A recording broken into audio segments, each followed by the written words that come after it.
미래를 보는 창 JTB. 안녕하세요. JTB 제이입니다. 오늘은 메이저는 시장 하락을 대비하는가라는 제목으로 진행을 하도록 하겠습니다. 최근 우리나라 시장을 보면은 조금 이상한 점이 좀 있습니다. 특히 어제부터 그런 현상이 나타났는데, 일단 우리나라 시장 같은 경우에는 크게 이제 코스피 그리고 코스닥이 있죠. 일단 우리 개인 투자자들에게 가장 중요한 시장은 코스피보다는 코스닥입니다. 주로 코스닥 위주로 거래를 많이 하고 있기 때문에 개인 투자자들 입장에서는 코스닥 시장이 굉장히 중요하고요. 코스피 같은 경우에는 사실상 외인들의 놀이터라고 보시면 됩니다. 왜냐하면 우리나라 파생 시장 있잖아요. 파생 시장이 세계 2위입니다. 세계 2위. 세계 2위고 세계 1위는 홍콩이에요. 이런 좀 내용들을 알고 계셔야 코스피 흐름을 좀 이해하실 수 있습니다. 그래서 결국 외인들에게 중요한 건 뭐냐? 파생 시장 세계 2위라는 우리 한국 시장에서 많은 수익을 얻어내기 위해서는 코스피 투자를 통해서라기보다는 옵션이죠, 옵션 결국.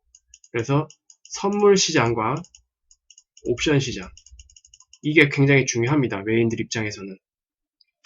그러면 선물 같은 경우에는 기초 자산이 코스피 200입니다. 코스피 200. 코스피 중에서 가장 우량한 종목 상위 200개를 모아놓은 그 그룹이 코스피 200이잖아요. 선물이 바로 그 코스피 200을 기초 자산으로 움직입니다. 그렇게 되면은 외인들이 옵션에서 큰 수익을 내기 위해서는 결국 선물 컨트롤이 필요하겠죠. 선물 컨트롤은 충분히 가능합니다. 하지만 선물의 그 기초 자산이 되는 코스피 200도 같이 컨트롤을 해줘야 되거든요. 그래서 코스피 움직임 같은 경우에는 결국 선물과 옵션에서 수익을 내기 위해서 외인들에 의해서 철저히 컨트롤되는 시장이다라고 보시면 됩니다. 이제 코스닥 같은 경우에는 이제 개인 투자자들이 주로 이제 매매를 하고 코스피보다는 코스닥이 급등락이 더 심해요. 그래서 리스크도 높지만 반대로 수익률도 굉장히 높습니다. 그래서 코스닥 시장 같은 경우에는 주로 이제 개인들이 매매하는 시장이다라고 보시면 되고, 당연히 이 시장에는 기관과 외인들이 굉장히 단타성으로 많이 움직이는 시장이라고 보면 됩니다. 물론 그 내부적으로 있는 작은 사이클마다 코스닥 시장을 이끄는 주요 섹터가 있거든요. 그 주요 섹터들을 보면은 기관과 외인들이 어떤 식으로 순환매를 하는지를 볼 수 있고, 그런 정보를 통해서 개인들도 이제 유리하게 포지션을 구축을 해서 매매해서 수익을 얻어낼 수 있지만, 어쨌든 결과적으로 이 코스닥 시장의 흐름이 우리나라 그 투자 심리, 개인 투자자들의 투자 심리를 알 수 있는 아주 좋은 시장이다 라고 이제 이해를 하시면 됩니다. 그러면 이제 본격적으로 이 내용을 참고를 해서 진행을 하도록 하겠습니다. 네, 이거는 이제 최근 나왔던 뉴스예요. 이데일리 뉴스에서 이제 나온 기사인데 7월 11일자입니다. 얼마 안 됐죠.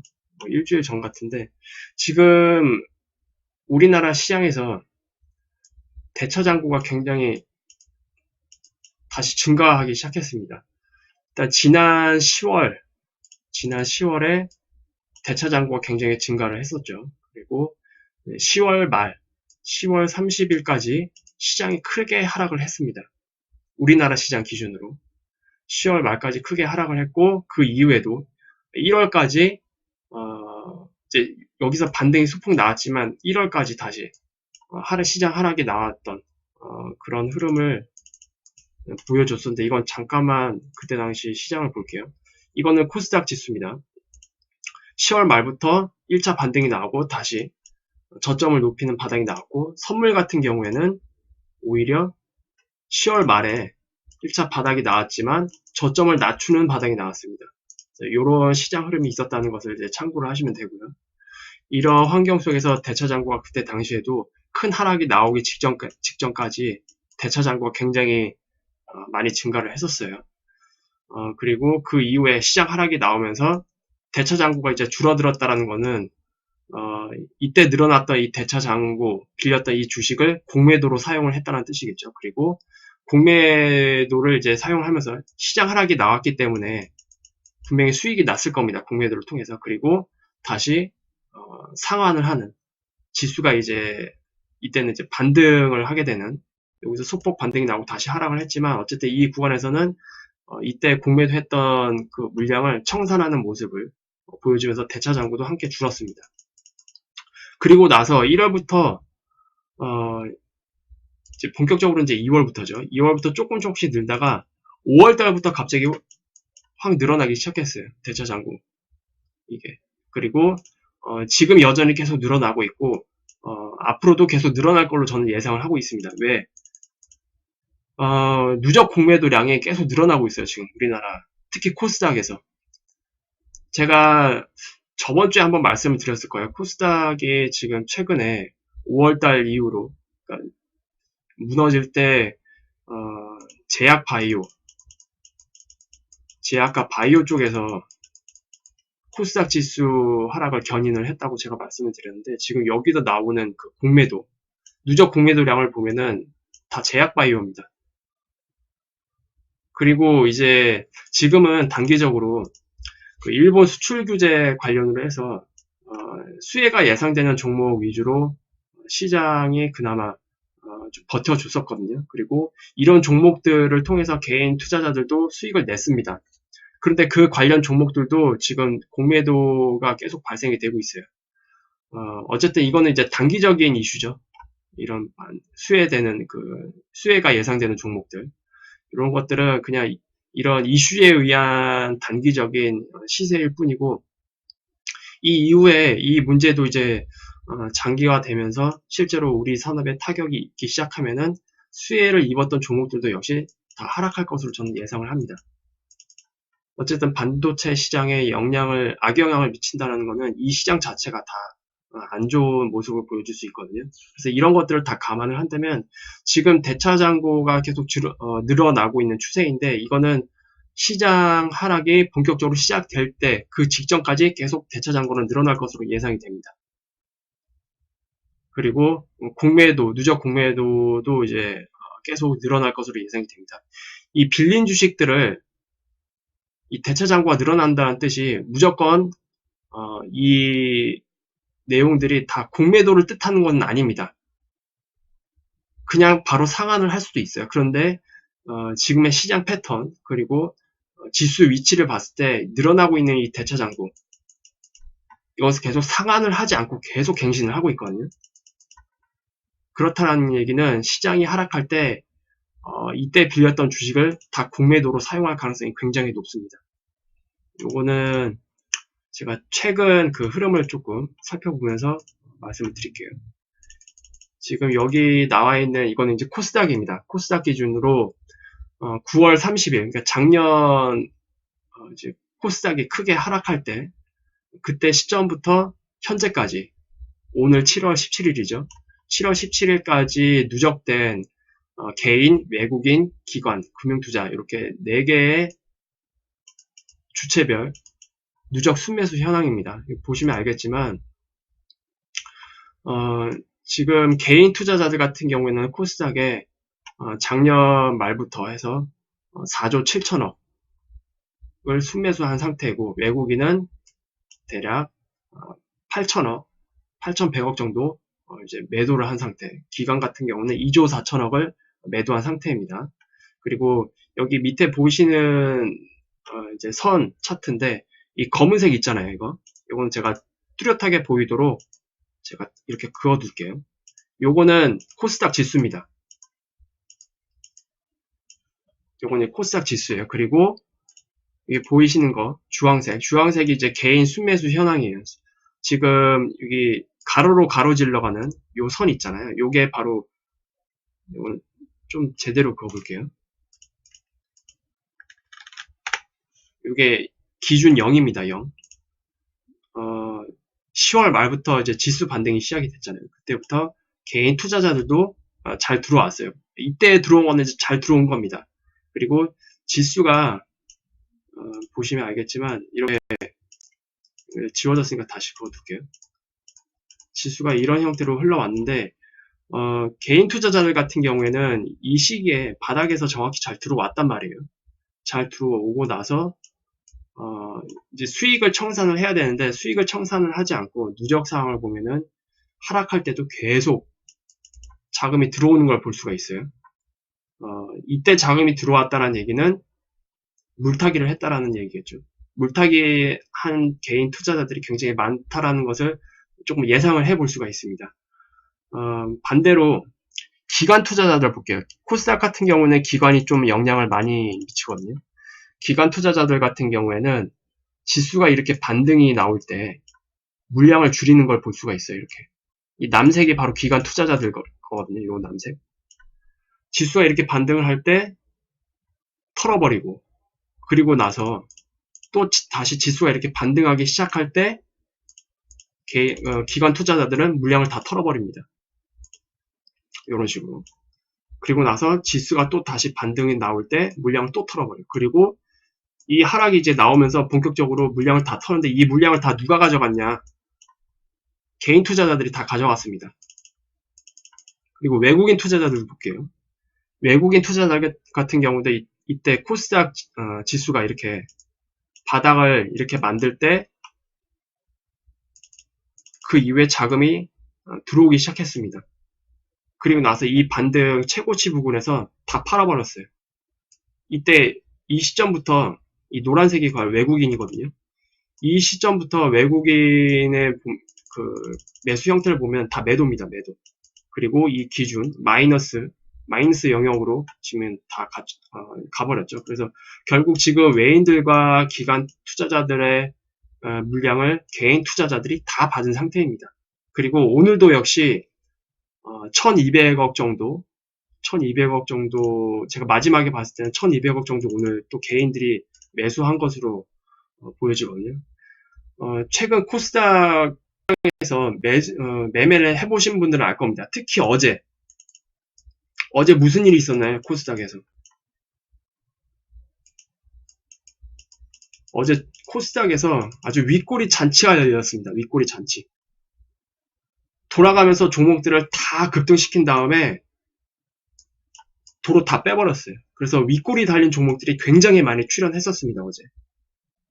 이거 다 개인들 물려 있겠죠. 그리고 오늘 같은 경우에는 말도 안 되는 자리에서 갑자기 급등이 나오는 종목들이 굉장히 많았어요. 역배열에서. 이런 것들도 다 좀 비슷한 현상인데 주로 시장 하락이 나오기 전에 보통 세력들이 이런 짓을 좀 많이 합니다. 좀 더러운 짓을 좀 많이 해요. 그런데 이 피해는 다 누구한테 가느냐? 다 개인들한테 갑니다.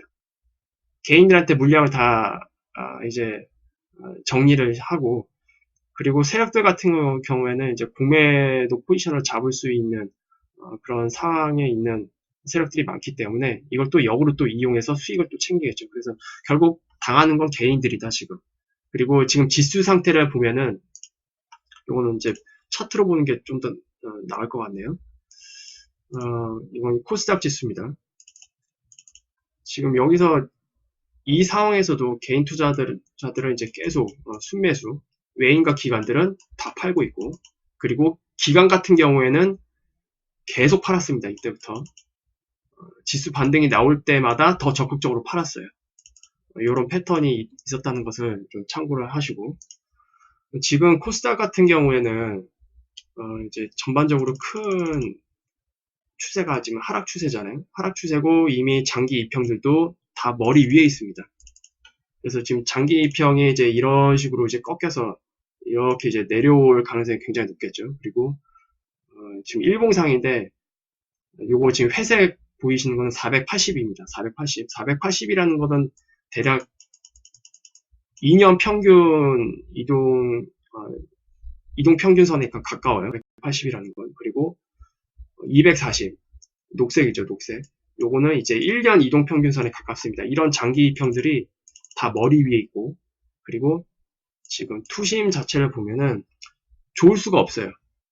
물론 이때 시기에 기관과 외인들이 갑자기 들어온다면 좀 바닥을 예상해 볼 수 있는 그런 좀 희망을 가지겠지만 지금은 정반대의 모습을 보여주고 있기 때문에 오히려 지금 2018년 초부터 내려왔던 이 1차 하락이 있었잖아요. 1차 하락. 1차 하락 이후 반등을 끝내고 2차 하락으로 지금 가는 국면이 아닌가라는 것을 좀 조심스럽게 예상을 해볼 수 있습니다. 그리고 대차 잔고가 계속 늘어나고 있는 그런 모습들을 봤을 때 그런 것들을 다 연결지어 본다면 코스닥 시장 역시 지금 여기서 나왔던 이런 하락 같은 경우에는 그냥 애교 수준일 가능성이 굉장히 높습니다. 그리고 주봉으로 보더라도 여기 보이는 이제 중요한 추세선을 제가 이렇게 그어놨어요. 요거는 이제 로그 차트입니다. 로그 차트인데 이 추세선, 지금 이 추세선은 지금 꼬리부터 그은 거고요. 그리고 꼬리를 뗀 수치를 보면은 요거예요. 요거는 조금 확실하게 보기 위해서 좀 자세히 긋겠습니다. 꼬리를 떼고 그을 경우에는 이제 이런 식으로 나옵니다. 이런 식으로 나오는데 지금 저번 주까지는 괜찮았어요. 코스닥이 꼬리를 달았죠. 그래서 완전히 이탈을 시키지 않았는데 이번 주는 어떻게 되는지 한번 볼게요.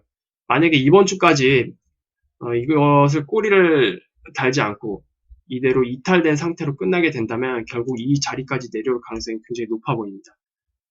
그렇다라는 것은 그 이후에 이 추세선까지 이탈을 하게 된다면 이제 전체적인 추세가 무너질 수 있는 흐름으로 갈 확률이 굉장히 높거든요.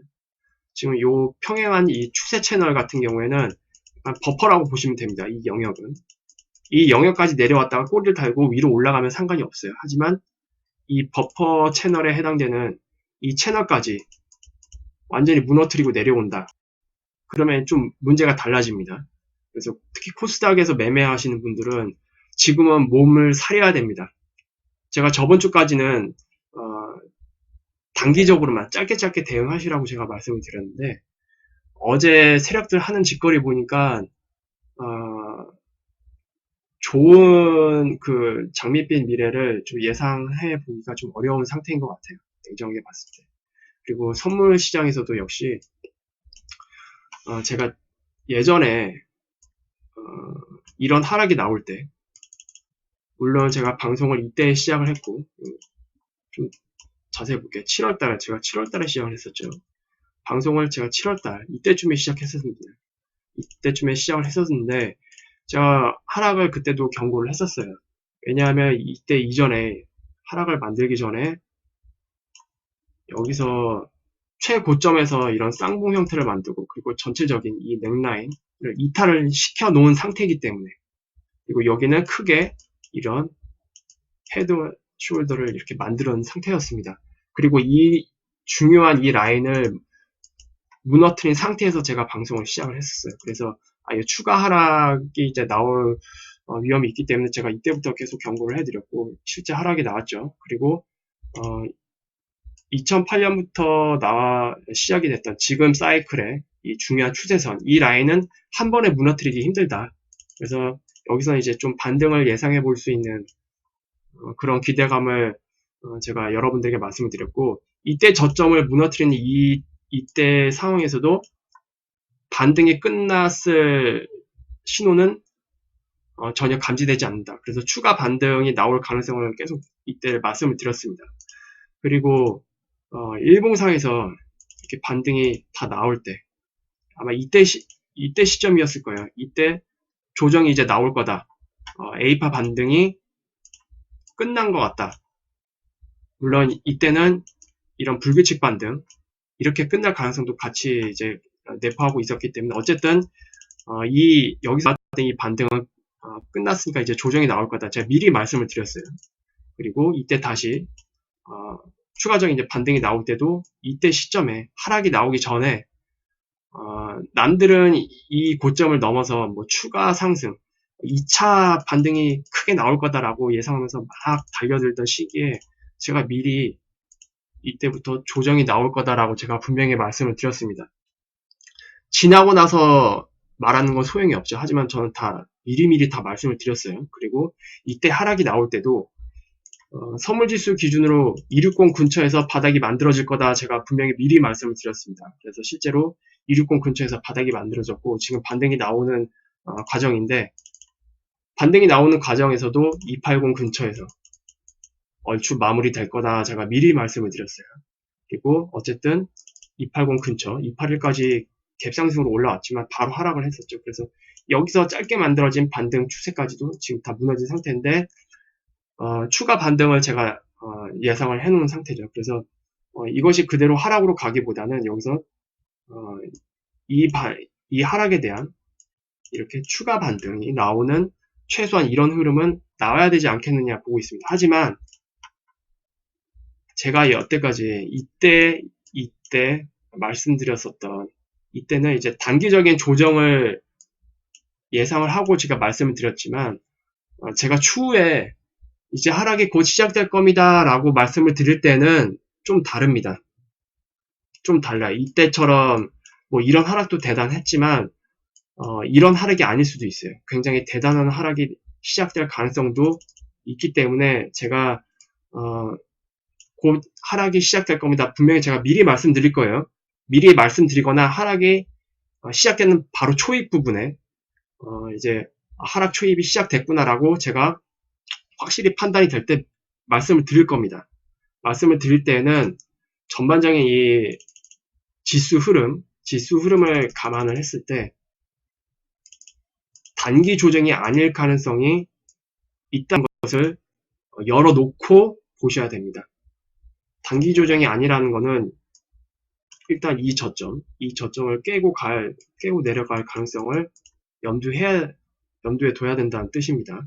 그렇게 되면은 전반적인 이 추세들이 여기서 일단 1차 하락이 만들어지고 이제 반등 이후에 2차 하락으로 전환될 수 있는 그런 가능성도 함께 고려를 하시고 대응을 해야 된다는 얘기가 됩니다. 물론 바로 이렇게 빠지지 않고 여기서 또 반등을 또 이렇게 만들면서 이렇게 수렴 추세를 만든 이후에 빠질 수도 있어요. 그거는 모릅니다. 하지만 바로 빠질 수 있는 가능성도 같이 염두에 둬놓고 대응을 해야 된다는 소리입니다.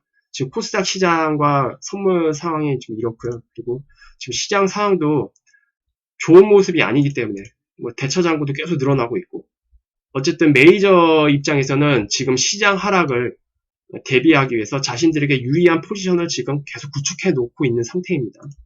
이것을 같이 염두에 두놓고 보시면 될 것 같고요. 그리고 지금 해외 채권 시장을 볼게요.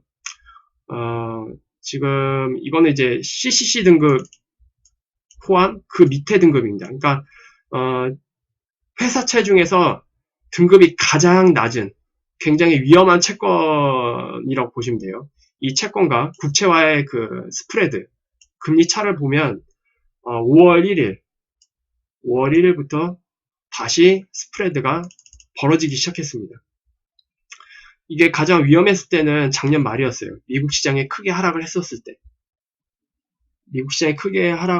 때, 물론 이때 이제 PPT 폭락 방지팀이 이제 가동이 되면서 시장 하락을 막았지만, 어쨌든 이 절정에 이르렀을 때 쭉 상승을 했었거든요, 이 스프레드가.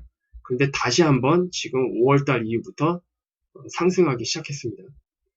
그래서 결과적으로 이 스프레드가 작년에 이게 거의 11%가 살짝 넘은 수준이었었거든요.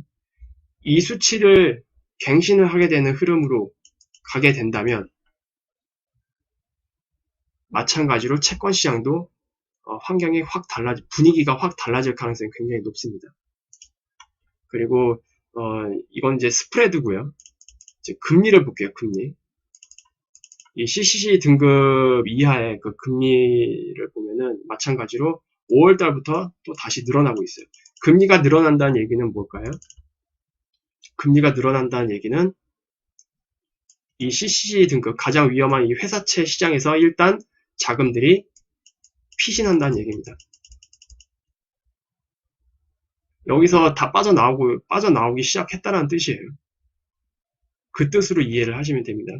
그래서 이와 관련해서 저번 주에 구독자 대사님이랑 준영님이 이제 링크해준 그 기사 2개를 함께 살펴보도록 하겠습니다.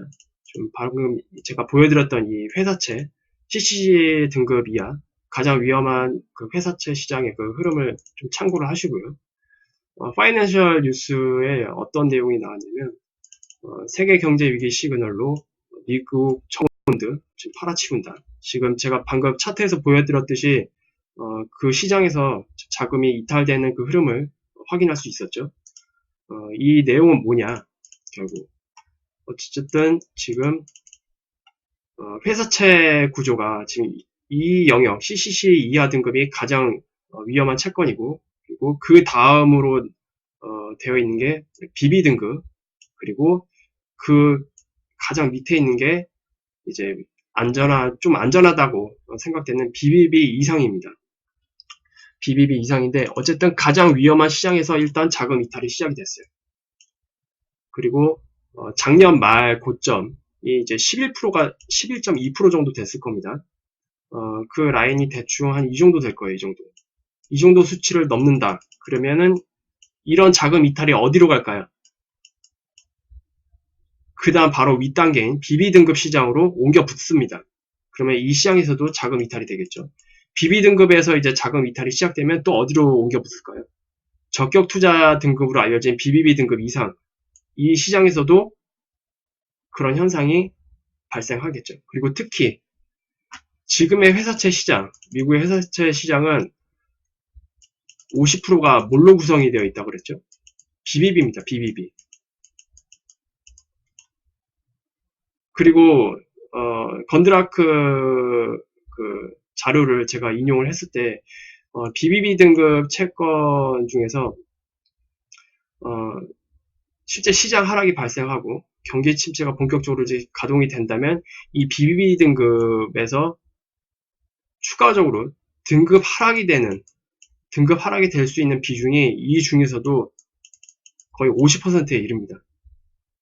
그렇게 된다면 전체 미국 회사채 중에서 25%에서 30%가 위험 등급으로 빠진다는 뜻입니다. 그런 것들도 같이 고려를 해 본다면 어쨌든 이제 지금 흐름에서는 이제 굉장히 중요한 변곡점이 될 것 같아요. 지금 주식시장도 그렇고 회사채 시장도 그렇고 메이저 같은 경우에는 지금 서서히 하방 포지션을 구축하는 그런 움직임이 점점점 더 뚜렷해지고 있다라고 저는 판단을 하고 있습니다. 그래서 저는 주식시장 같은 경우에도 어제 제가 말씀드렸잖아요. 윗꼬리 잔치였었다고. 세력들이 하는 짓거리 보고 어제부터 매매를 중단을 했어요. 저 같은 경우에는. 그리고 저 역시 실제 확실한 신호가 나오게 될 경우 아마 하방 포지션을 구축할 가능성이 굉장히 높겠죠. 어쨌든 지금의 이 회사채 시장, CCC 회사채 시장에서는 이미 자금 이탈이 시작됐다라는 거. 그리고 이것이 작년 말 고점을 갱신할 때 이것이 그 다음 윗단계 회사채 시장으로 옮겨 붙을 가능성을 고려를 하시면 됩니다. 그리고 이 내용을 잠깐 살펴보면 미국 채권 시장의 경기 침체 우려가 더 커지고 있다. 장단기 국제 수익률 역전이 심해지는 데다 투자자들은 가장 위험한 등급의 회사채를 내다 팔고 있다. 이거 또 이제 메이저들이 위험을 이제 관리하는 거죠. 저금리 시대에 높은 수익률을 주목받던 CCC 등급 회사채 매도세는 경기가 둔화되면 등급 낮은 이들 기업부터 쓰러질 것이란 투자자들의 우려를 방증한다.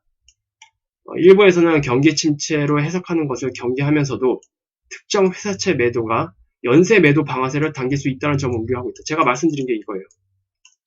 바로 윗단계의 회사채 시장으로도 이것이 번질 수 있다.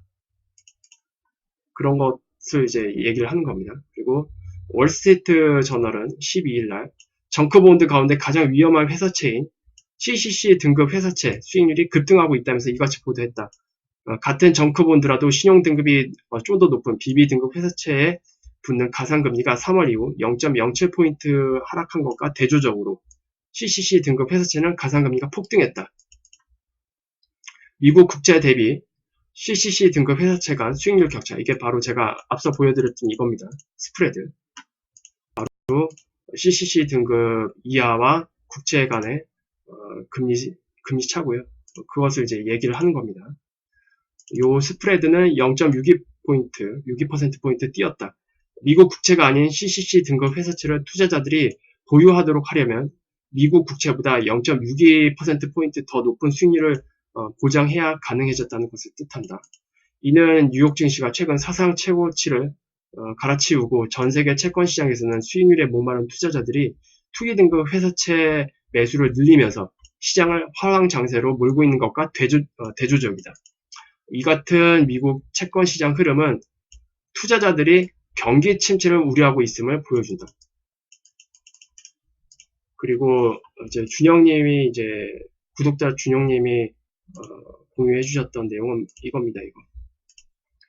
이거는 아시아 경제에서 이제 다뤘던 내용인데 이 기사는 이제 며칠 전 겁니다. 7월 15일 내용이고요. CLO 관련 기사입니다. 여기서는 CLO 같은 경우는 제가 작년에도 충분히 말씀을 드렸기 때문에 기본적인 내용은 다 생략을 하고요. 다시 한번 이제 중요한 내용만 조금 본다면 이겁니다. CLO는 BBB 등급 미만, 그러니까 적격 투자 등급이 아닌 위험 등급 채권들이죠. 위험 등급의 그 회사채들을 이제 모아서 만든 거예요. 저신용 기업들의 담보대출을 기초 자산으로 만든 겁니다. 그러니까 굉장히 위험한 파생 금융 상품이에요. 2008년 금융위기를 일으켰던 CDO랑 이제 비슷한 구조다라고 보시면 되고요.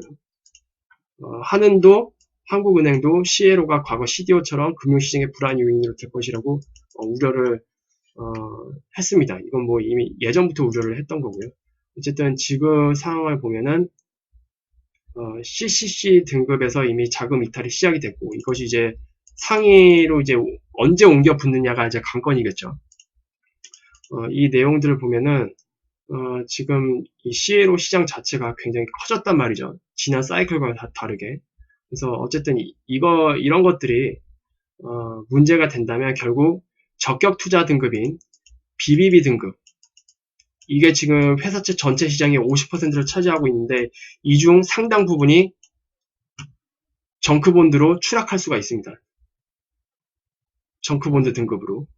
그렇게 되면은 오히려 위험을 더 가중시키는 그런 이제 문제를 만들 수가 있겠죠. 그래서 이런 것들을 참고를 하시면 됩니다. 이 내용들은 어차피 제가 다시 영상 하단에 링크를 추가를 해 드릴게요. 그때 자세히 보시면 될 것 같습니다. 그래서 지금 전반적으로 우리나라 시장도 그렇고 미국 회사채 시장도 보면은 메이저들이 서서히 하방을 준비하는 게 아닌가. 지금 당장에 하방 나온다는 소리는 아닙니다. 제가 하방이 나오기 직전이나 하방이 나오는 그 초입에 되면은 제가 분명히 언급을 해드린다고 제가 말씀드렸죠. 어쨌든 선물시장 기준으로 제가 추가 반등을 저도 예상을 하고 있기 때문에 지금 당장이란 소리는 아니지만 어쨌든 메이저 같은 경우에는 이제 시장에서 하방을 구축하는 그런 모습을 조금 보이고 있다고 저는 생각을 합니다. 뭐 이런 내용들만 보더라도 대차장구가 증가를 하고 있다는 것은 굉장히 큰 시그널이긴 합니다. 사실 우리나라 그동안에 움직였던 그 시장 패턴을 보면은 그리고 지금 지수 위치가 지금 다 위험한 자리에 있는 상태에서 이렇게 메이저들이 포지션을 구축을 한다. 그렇게 되면은 이전과 좀 봤던 이런 단기 조정 이런 단기 조정의 그 패턴이랑은 전혀 다른 굉장히 큰 하락이 나올 수도 있음을 조금 대비를 하셔야 됩니다. 그런 부분을 같이 고려를 하셨으면 좋겠어요. 굉장히 중요한 시점입니다. 어떻게 보면. 그리고 변동성 지수를 보면은 지금 거의 사상 최저치에 있더라고요. 이런 것들을 또 감안을 해본다면 지금은 대단히 큰 변곡점을 앞두고 있다. 이렇게 보여집니다. 아마 이번에 1차 금리 7월 말에 금리 인하에 나서게 된다면 그때부터 시장이 바로 부정적으로 반응할 수도 있어요. 2차 금리 인하까지 가지 않고 1차 금리가 이미 그 기대감 같은 경우는 이미 시장에 다 반영이 되어 있는 상태이기 때문에 이제 1차 금리가 나오면 재료 소멸이죠. 시장 관점에서 본다면. 재료 소멸이 되면 시장이 하락을 할 가능성이 굉장히 좀 높게 보여집니다. 일단 가봐야 알겠지만 실제로 이제 하락이 예상이 되거나 하락 초입이 진행이 되면 바로 제가 미리 말씀을 드리겠습니다. 시장을 얘기를 할 때 여러 유튜브를 보신 분들은 알겠지만 이런 시점 때 다 조정 시작됩니다라고 미리 알려준 유튜버들이 있어요. 260 근처에서 바닥이 만들어질 겁니다. 미리 얘기해준 유튜버도 있었어요. 특히 주식 관련 그 유튜버들 중에서. 저는 없는 걸로 알고 있거든요. 이렇게까지 세세하게 미리 알려주는 사람은 전 없는 걸로 알고 있습니다.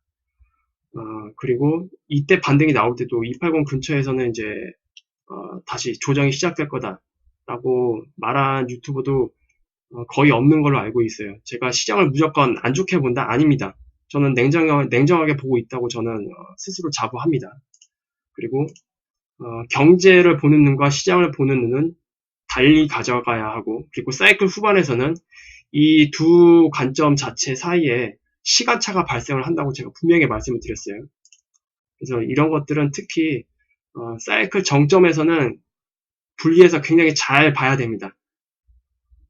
왜냐, 정작 투자자들 입장에서는 중요한 거는 결국 시장이기 때문에 시장이 어떤 식으로 움직이는지 계속 잘게 쪼개면서 그 흐름을 이제 살펴봐야 되고요. 여전히 근거 없는 낙관론을 가지고 있는 사람이 굉장히 많습니다. 그런 사람들이 많으면 많을수록 어쨌든 시장은 하락할 가능성이 또 높아진다라는 거. 이미 근거 없는 낙관론을 가지고 있는 사람이 많다라는 건 이미 여기에도 지금 증명이 되잖아요, 지금. 개인 투자자들이 이만큼 다 긍정적인 낙관론을 가지고 있기 때문에 계속 물타기를 하는 겁니다. 시장이 크게 하락을 한다면 물타기를 하겠어요? 손실을 확정짓고 리스크를 관리하겠죠, 거꾸로. 이미 거꾸로 가고 있잖아요, 지금 개인 투자자들이. 그만큼 지금 코스닥 시장에서 개인들이 얼만큼 낙관론을 가지고 있는지 지금 명확하게 좀 데이터로도 보여집니다. 이런 것들을 좀 다시 한번 생각을 해본다면 지금은 경계해야 될 때가 맞고, 제가 저번 주에 말씀을 드렸죠. 1차 금리 인하 시점부터 경계감을 높여라. 저는 지금 이런 뉴스나 자료들을 보면서 더 확신을 할 수밖에 없는 상황입니다. 아마 7월 말부터 시장에 참여하시는 분들은 경계감을 굉장히 높여야 할 겁니다. 경계감을. 그리고 시장에 참여하지 않는 사람들도 제가 미리 말씀을 드렸죠. 자산 리밸런싱에 대해서 이거는 뭐 작년부터 말씀을 드렸습니다. 시장에 참여하지 않는 사람이라 할지라도 지금은 자산 리밸런싱을 해서 경기 하방에 대비를 해야 된다. 그래서 작게는 실물 금과 은을 꾸준히 준비를 하고, 그리고 부채를 줄이고, 그리고 과도한 대출이 있는 것들은 어떻게 해서든 관리를 해야 된다라고 제가 분명히 말씀드렸죠. 그런 부분을 조금 생각을 해주셨으면 좋겠습니다. 그래서 오늘 영상은 이제 이 정도로 마무리하도록 할게요. 유익한 영상이 되셨다면 구독, 알람, 좋아요 부탁드리고요. 금요일날 다시 더 좋은 방송으로 찾아뵙도록 하겠습니다. 감사합니다.